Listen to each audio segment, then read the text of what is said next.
Some schools are moving forward with parent orientation, and that includes LaVilla School of the Arts. Now, the choral department, like many school programs across the First Coast, ended in-person performances and practices last year due to COVID-19.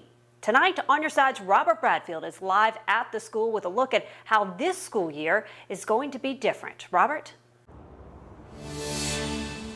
Well, and really the big question here, not only for the LaVilla School of the Arts, but all schools specifically, is how many kids exactly will be returning to class. Now, that could determine specifically how art schools implement their lesson plans. And for the choir director here, that could also mean a mix of in-person instruction as well as virtual learning. There's no denying Sean Pendry would rather teach his choir students in person, but he knows COVID-19 concerns could force some of them to stay home.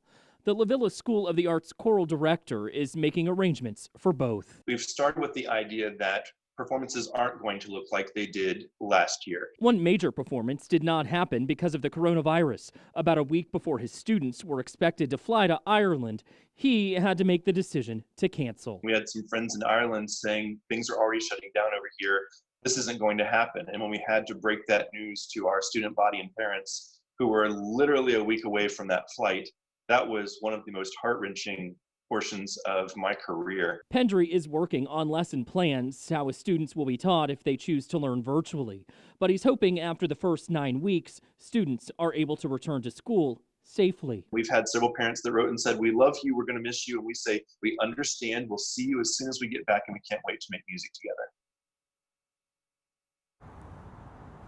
Well, COVID-19 also, we can tell you, is adding some unexpected costs to school spending, and that includes the LaVilla School of the Arts. Coming up tonight at 6 o'clock, I'll tell you specifically how the choir department here is planning to actually outfit its students so they can continue their performances. Think a cummerbund, but for the face.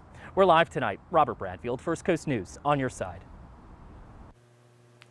A cummerbund, but for the face. All right, Robert, thanks so much. And you know, from kindergarten to college, it seems like school plans are changing almost every day. And so we are constantly updating the back to school section on our website. You'll want to bookmark firstcoastnews.com. And if you want that back to school guide sent straight to your phone, all you have to do is text the word school to 904-633-8808. Again, text that number, don't call it, and we will send you the school guide right to your phone.